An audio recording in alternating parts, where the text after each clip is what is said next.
Okay, so normal distribution. Here's basically what's going to start happening. Normally, when you have values with these, so normally when you get going with your distribution, your mean would be right in the middle, and you would have somewhat equal, not necessarily exactly, but equal portions on each side of your mean. So, a couple of things to make notice of, though. One of them is your curve is never going to make it completely down to the axis, because you always have to leave an opening available in case you have that outlier that's way out there somewhere. But all of the values beneath your curve would add up to 100%, or 1 if you were looking at percentages in a decimal form. Okay. Now you may have some bit of data that's way out to one of the sides, and you may have a lot of it packed right here in the middle. And that's one of the things that we're going to talk about today. You know, what's normal versus what isn't. Okay? But normally we get sort of this bell-shaped curve. If our data happens to kind of skew to the left, that's one way you could say it. It's kind of got more of the hump over here to the left side. That's called being positively skewed. Okay? If our little hump here is a little bit more worked towards the right, okay, skewed right or negatively skewed. But those are the two we got to kind of keep track of. They're the oddballs of the group. Now, am I always going to be given a curve with these right away? No, I'm not. So, to be nice here at the start, you were given all of these different data for whatever collection we were doing here. Make a frequency table. So normally you'd have to write down, you know, how many of each value you had, and then make a table. Well, we were nice to make the table for you.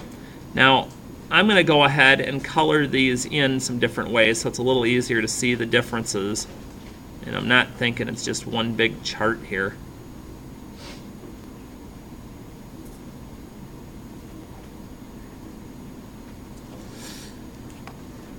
And again, to the right, that's called a histogram. It's a bar graph, but technically we call it a histogram if we want to be mathematically correct.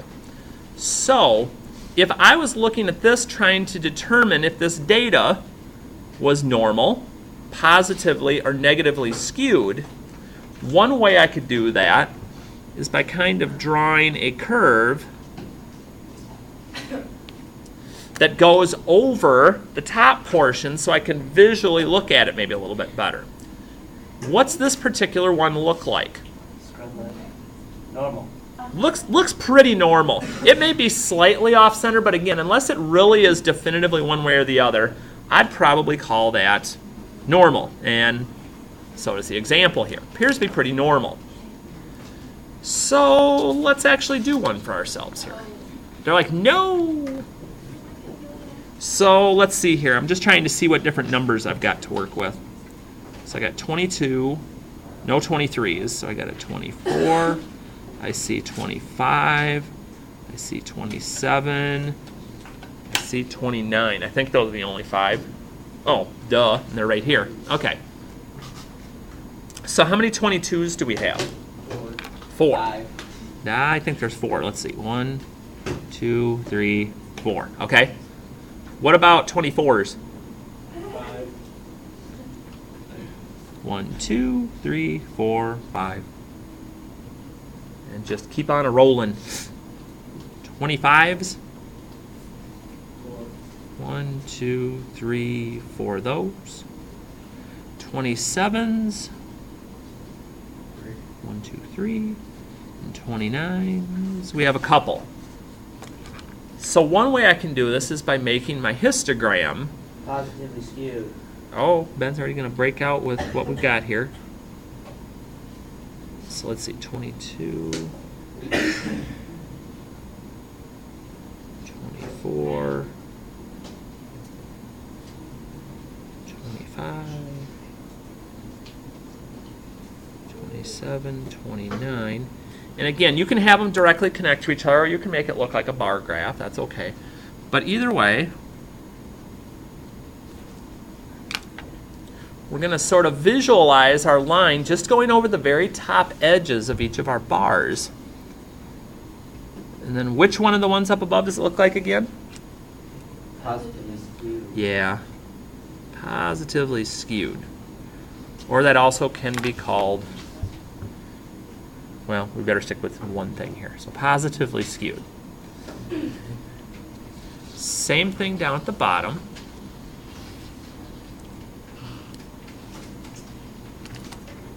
Now this time we don't have to get out all the data. Everything's listed here for us. So we can just go ahead and make our... So we have no houses less than 100,000. We got one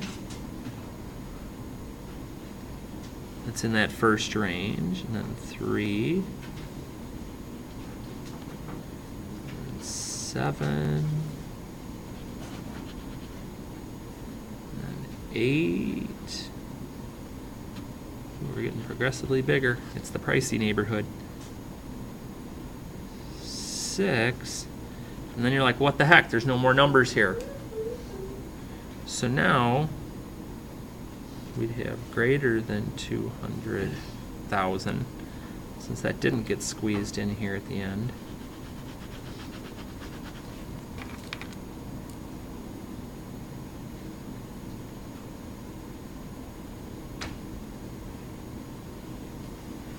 Now you can, because you're like, now would I normally do that? Normally when you're drawing these, and I'm going to draw over it in another color, you're going to keep a smooth curve. So if you have that drop down spot, we normally don't go.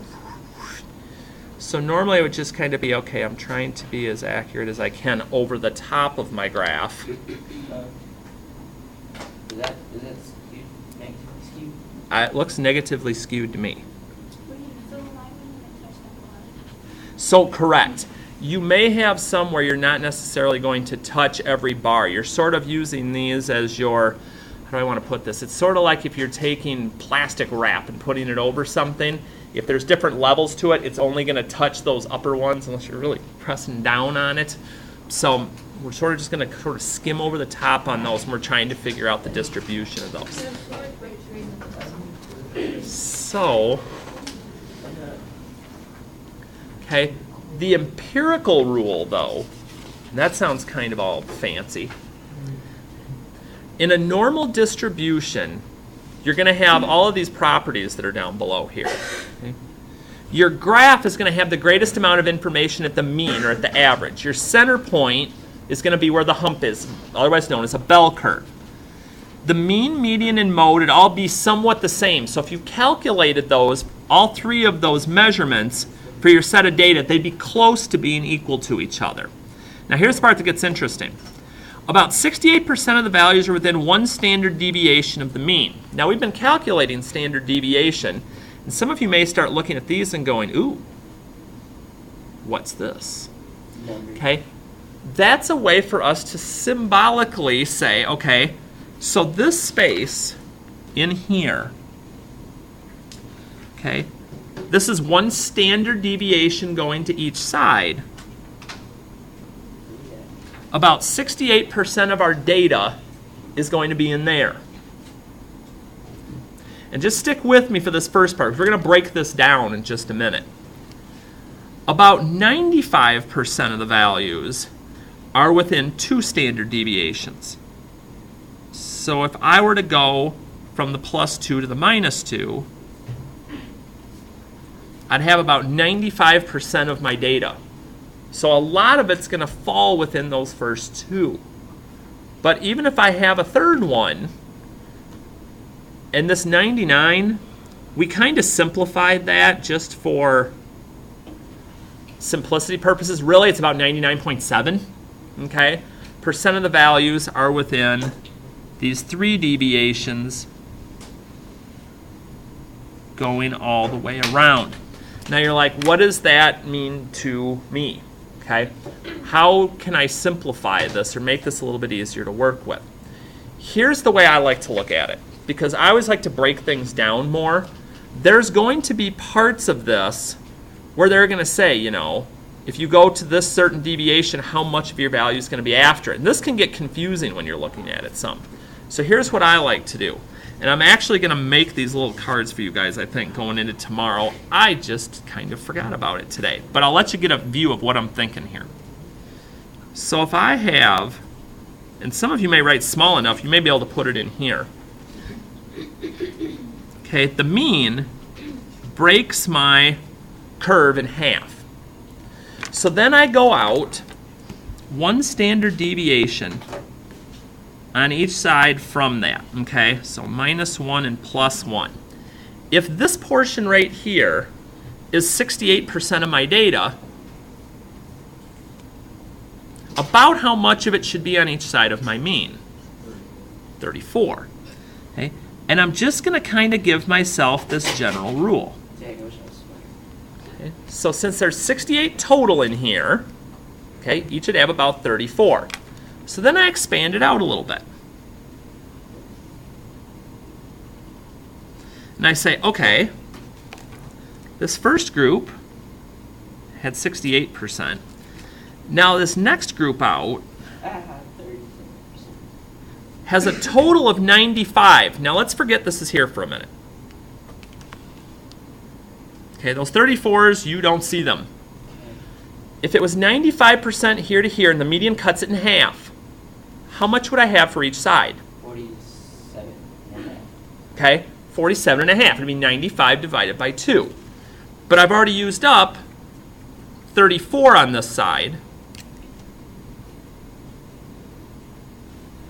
So I'd have 13.5 left on each side. Because if I add these up, 13.5 plus 34 plus 34 plus 13.5 is 95. And then the last one I'm going to do,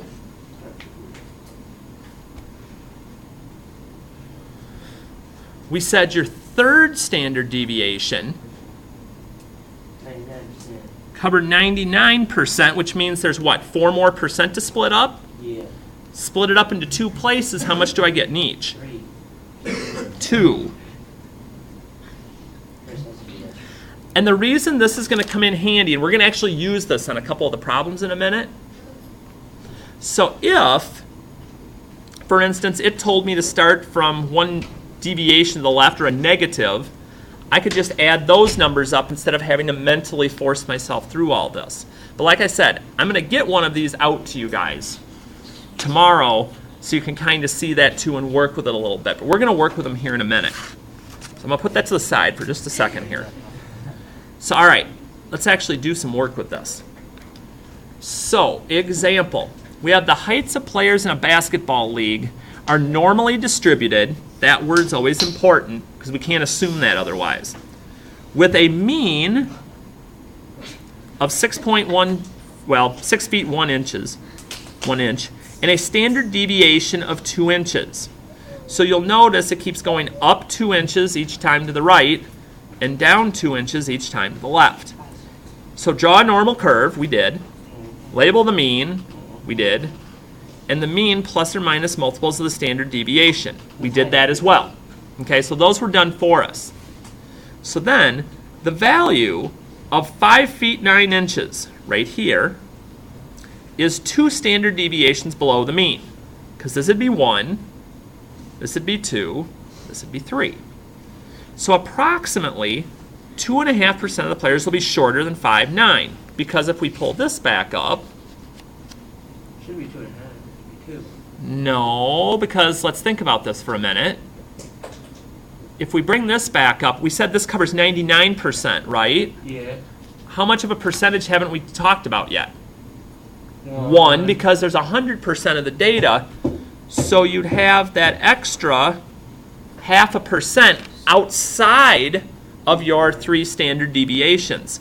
So here, when it says someone that's 5'9", so I'd be looking starting here and going left, 2 plus 0.5 would be 2.5% of the players. That's why I like looking at it this way with the percentages, just so I can just look at it and say, oh, that's it, and be done.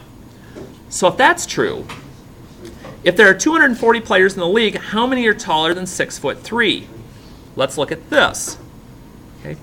That is 1 standard deviation to the right of my mean. So I'd look at this and I'd say, okay, here's 1 standard deviation. What are my percentages if I add them up to the right of that? The players that are greater than 6'3". So 13.5 plus 2 is 15.5, plus 0.5 would be, whoops, helps, it's actually on my paper. So this 0.16 represents the 16% that I would add up to get there. So 240 players, 16% of them are going to be over 6'3", according to my standard deviation. And I find out how many players approximately would be taller than 6'3". It gives me that opportunity without looking at every single one of them and measuring them to say there's about this many that'll be that, unless I have a really big outlier. But the key again comes back to understanding and reading that chart that's there. So let's play with a couple of these. Okay, egg production. The number of eggs laid per year by a particular breed of chicken is normally distributed with a mean of 225 and a standard deviation of 10 eggs. Okay, whenever you get these problems, the first thing you've got to do is draw a picture. For real. Am I an artist? I don't mean you have to draw an egg. Am I an artist? Okay? I mean, check out my curve even. It's not pretty, but we're going to get the point across. So, thank you. Well, and right, and you could get a pretty good idea even sometimes without what's going on here. Like for instance here, my mean's 225. My mean's always in the middle. Yeah. So then it says a standard deviation of 10. Okay. So if I move one standard deviation to each side, I'd add it to the right, 235, and subtract it to the left, 215. Then if I wanted another standard deviation, I'd go to each side again. And again, I would add 10.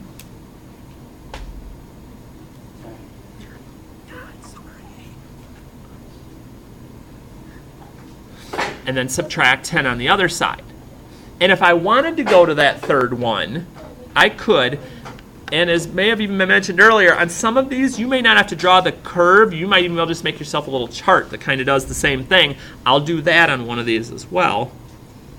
So my third standard deviation, and that's going to squeeze in at 195, because I'm just going to keep subtracting 10 as I go to the left. I think I'm going to make my mean here green. Okay. So then I can look at this and say, okay, what percent of chickens will lay between 215 and 235 eggs? Well, notice it's between going left one deviation and going right one. So what ones are we looking at? If I go left one and right one, it's in this range. What percentage does that cover?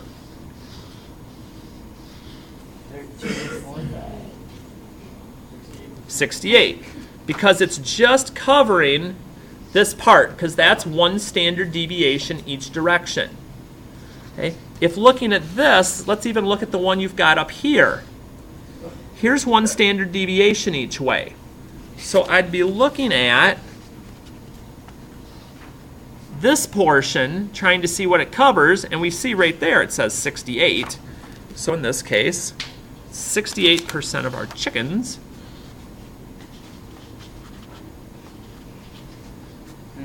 would lay between those two values. But let's kind of read it some more here. In a flock of 400 chickens, how many would you expect to lay more than 245? So I look, and I'm like, 245. One, that's 2 standard deviations away. So I'm like, okay, 2 away to the right. Here's 1. Here's 2.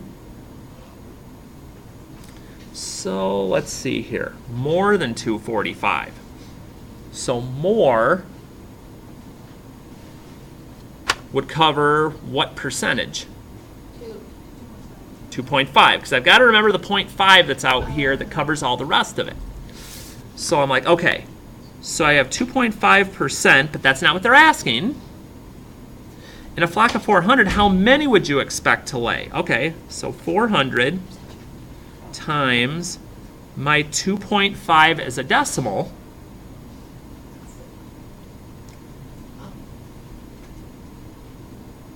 tells me that I should only expect about 10 of those chickens to be laying more than 245 eggs. But again, we're doing things statistically here. I'm not telling you that if you sat with chickens, you'd guarantee it'd only be 10. That's not definitely the case. But it's definitely going to be used to getting used to reading this normal distribution graph. They're like, oh no. Manufacturing. The diameter of bolts produced by a manufacturing plant is normally distributed with a mean of 18 and a standard deviation of 0.2. You're like, I really hate drawing these curves. Okay, here's another option for you. If you don't want to go the curve route, put your mean at the top, so I'm going to use 18. And what I'm going to do is I'm going to make kind of a tree diagram of this. As I go to the right, I'm going to keep adding the standard deviation. And as I'm making my chart to the left, I'm going to keep subtracting it. So I have 17.8 on the left, 18 minus 0.2, 18.2 on the right. And then I just keep adding the standard deviation on the right and subtracting it on the left until I get out to at least 3 deviations. Because again, here's my first, here's my second, here's my third. And I even could go so far, if I wanted to say, okay, I know within this part is going to be 68% of my values, and then right. And then 95, and then 99, just to give me something to work with. Because now, I look at it and I say, okay, what do I need to know? What percent of the bolts have a diameter greater than 18.4? Okay, so everything gets eliminated up to here. Now here's the part that gets a little more interesting. And here's where I like looking at this better than this, because I would look at this, right. I would look at this normally and I'd say, well, that puts me up to 95, so it's 5. But remember, you're not including this half, it's only over this. So here's my second deviation, it's only greater than that. So 2.5 would be 2.5. That's why I like being able to visually look at what the percentages are in each part. Now, if you can look at this and say, well, I know it's 5%, but it's only the positive part, and I'm going to cut the 5% in half, that's okay. But I know a lot of you are more visual, so I think that would help. What percent have a diameter between 17.8 and 18.2? Yep, because it's 1 standard deviation each direction. Okay, if it's 1 standard deviation each direction, it's 34 and 34, which would be 68% of them. Now again, this is just me. I would either, if you wanted it for now, I'll put this back up, might think about jotting that down somewhere just to kind of help you with the percentages as you start to mess with this some. Even though today our main focus is going to be on normal distribution, the empirical rule is going to come a little bit later, it's still good to have this. I also tweaked a little bit with the work today, knowing that how sometimes some of you forget your books. Yeah. Okay, the book assignment is at the top of the note sheet if you have your book to get started on it. But I also put out the worksheet packet in case you forgot your book and wanted to start that direction. The answers I have up tomorrow will be for the book work. Wait, so we have to do both? Over the time that we do this work with the empirical rule and with the normal distribution, the book assignment and the packet you picked up all will be due, but it's not by tomorrow. We're talking more by like Thursday. Okay, got it. But I wanted you to have some of it in advance so you're not actually sitting there on Thursday asking 10 questions because you haven't done anything on there. Yes, Just sir. sat and socialized like some people. So what we're going to want to do is get a start on this, and we'll just kind of keep building with it.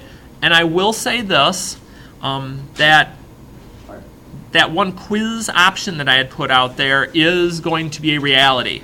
So here's how that'll work. And I guess I don't have to say that on here.